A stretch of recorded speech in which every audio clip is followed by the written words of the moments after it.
Patuloy na pinapalakas ng Los Angeles Lakers ang kanilang roster bago ang training camp, habang may isa na namang batang prospect na sumasali sa organisasyon. Ayon kay Dave McMenamy ng ESPN, pumayag ang former center ng Syracuse University na si William Kyle kasama ang Lakers. Ang hakbang na ito ay nagdaragdag ng isa pang developmental player sa lumalaking listahan ng mga off-season addition ng Los Angeles, habang sinusubukan ng prangkisa na makahanap ng mga nakatagong talento matapos ang 2026 NBA Draft. Si Kyle ang pinakabagong manlalaro na sumali sa Lakers off-season group na kinabibilangan na nina first-round pick na Cameron Carr, two-way signings na Peter Suder at AK Okereke. Nakakuha ng pagkakataon si William Kyle III sa Lakers. Dumating si Kyle sa Los Angeles matapos ang isang kahangahangang senior season sa Syracuse. Ang 6'9", 230-pound na sentro ay naging isa sa pinakaaasahang interior players ng Orange na nag-average ng 8.4 points, 7.1 rebounds, 1 steals, at team-leading 2.5 blocks kada laro sa loob ng 32 games. Isa rin siya sa pinaka-epektibong finisher sa college basketball na tumira ng 66.1% mula sa field. Malayo sa tradisyonal ang naging landas ni Kyle patungo sa NBA. Sinimulan niya ang kanyang college career sa South Dakota State University, kung saan mabilis siyang naging isa sa pinakamahusay na manlalaro sa Summit League. Bilang sophomore, nag-average siya ng 13.1 points, 6.6 rebounds, at 1.6 blocks per game habang nakatanggap ng maraming individual na parangal. Dahil sa kanyang mahusay na kampanya, napabilang siya sa Summit League First Team, kinilalang Summit League Defensive Player of the Year, at naging Summit League Tournament MVP. Ang mga pagtatanghal na iyon ang nagbukas ng daan para lumipat siya sa UCLA. Gayunpaman, hindi naging ayon sa plano ang kanyang junior season sa Los Angeles. Limitado lamang ang kanyang papel na nag-average ng 9.7 minutes kada laro habang kahati sa backup center duties si Adaymara. Sa paghahanap ng mas malaking oportunidad, muli siyang pumasok sa transfer portal at kalaunan ay napunta sa Syracuse. Patuloy na namumuhunan ang Lakers sa mga batang manlalaro.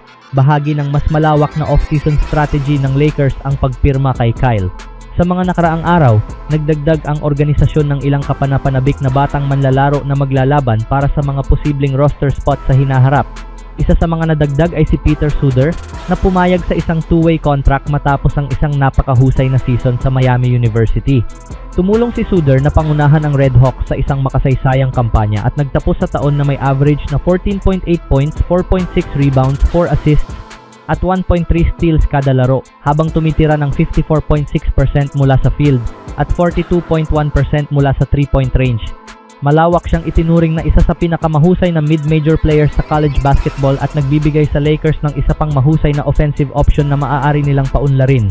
Samantala, naniniwala si Draymond Green na sina Luka Doncic at Austin Reeves ang haharap sa napakalaking responsibilidad ng pamumuno sa Los Angeles Lakers ngayong wala na si LeBron James sa koponan. Ibinahagi ng bituin ng Golden State Warriors ang kanyang matapang na pananaw sa pinakabagong episode ng kanyang The Draymond Green Show. Sa palagay ko, mararamdaman talaga iyon ng Lakers sa susunod na season. Kahit dumating si Luka at agad na naging mukha ng organisasyon, naroon pa rin si LeBron James at hanggat naroon si LeBron, may presensyang hindi mo pwedeng balewalain, ani ni Green. Para kay Luka, kapag nahihirapan siya sa laro, may mga tao pa ring titingin kay LeBron dahil si LeBron ay si LeBron. Pero ngayong wala na siya, mas tataas ang pressure kay Luka. At kahit sa tingin ko ay handa siya rito, naniniwala akong mas lalo pang tataas ang pressure kay Austin Reeves. Tinanggap ni LeBron James ang malaking responsibilidad na iahon ang Los Angeles Lakers mula sa pagiging isang pangkaraniwang koponan simula noong 2018. Sa kabila ng mga tagumpay at kabiguan ng kanyang pananatili sa prangkisa, ilang beses pa rin niyang naihatid ang Lakers sa mahahalagang tagumpay sa loob ng nakalipas na 8 taon. Noong nakaraang season, muli na namang pinatunayan ni James na tila hindi siya tinatablan ng panahon habang patuloy siyang naging produktibo para sa Lakers. Sa ilang bahagi ng season, siya pa nga ang nanguna sa koponan habang hindi makalaro sina Luka Doncic at Austin Reeves dahil sa mga injury. Sa kanyang makasaysayang ika-23 season sa NBA, ang 41-year-old na veterano ay nakapaglaro sa 60 games at nagtala pa rin ng average na 20.9 points, 7.2 assists, at 6.1 rebounds kada laro. Kapansin-pansin na si James ang naging pangunahing dahilan kung bakit naging matatag ang pagtatapos ng regular season ng Lakers at pati na rin ang kanilang kampanya sa NBA playoffs. Habang wala si Doncic dahil sa hamstring strain at si Reeves ay nakabalik lamang sa dulo ng unang round laban sa Houston Rockets matapos magpagaling ng oblique injury, si Si LeBron ang bumuhat sa koponan hanggang sa huli bago sila masweep ng Oklahoma City Thunder sa Western Conference Semifinals.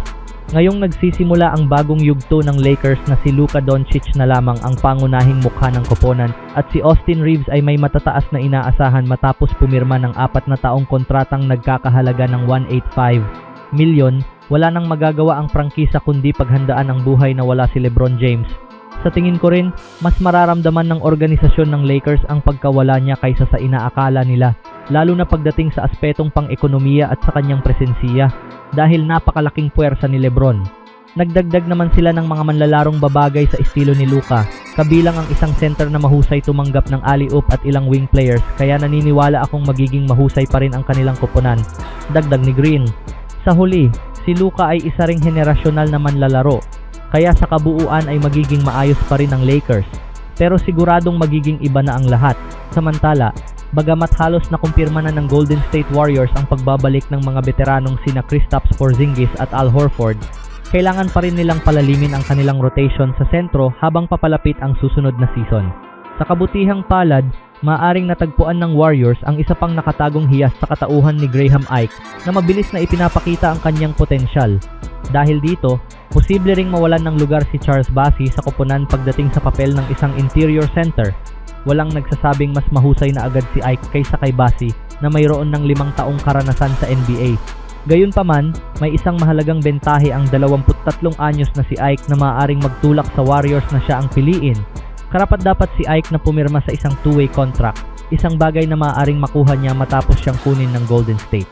Bagamat hindi siya na-draft noong nakaraang buwan at wala pang two-way deal sa ngayon, sapat na ang kanyang magandang ipinapakita sa NBA Summer League at posibleng maging sa training camp at preseason upang makuha niya ang isang pwesto sa Warriors para sa susunod na season. Maganda ang kanyang naging simula sa California Classic noong Biyernes laban sa Los Angeles Lakers, kung saan nagsimula siya bilang sentro at nagtala ng 11 points sa 5 of 7 shooting, 4 na rebounds, 3 assists at isang block sa mahigit 19 minutes ng paglalaro. Agad niyang ipinakita ang kanyang depensa sa umpisa pa lamang ng laro sa pamamagitan ng isang matinding block sa ilalim ng ring. Ipinamalas din niya ang kanyang mahinahong galaw at malambot na tira malapit sa basket, kabilang ang matagumpay na pick and roll plays kasama ang ika-11 overall pick na si Yaxel Lendeborg. Mahaba pa ang landas na tatahakin ni Ike, ngunit sariwa pa rin ang kanyang napakahusay na collegiate career.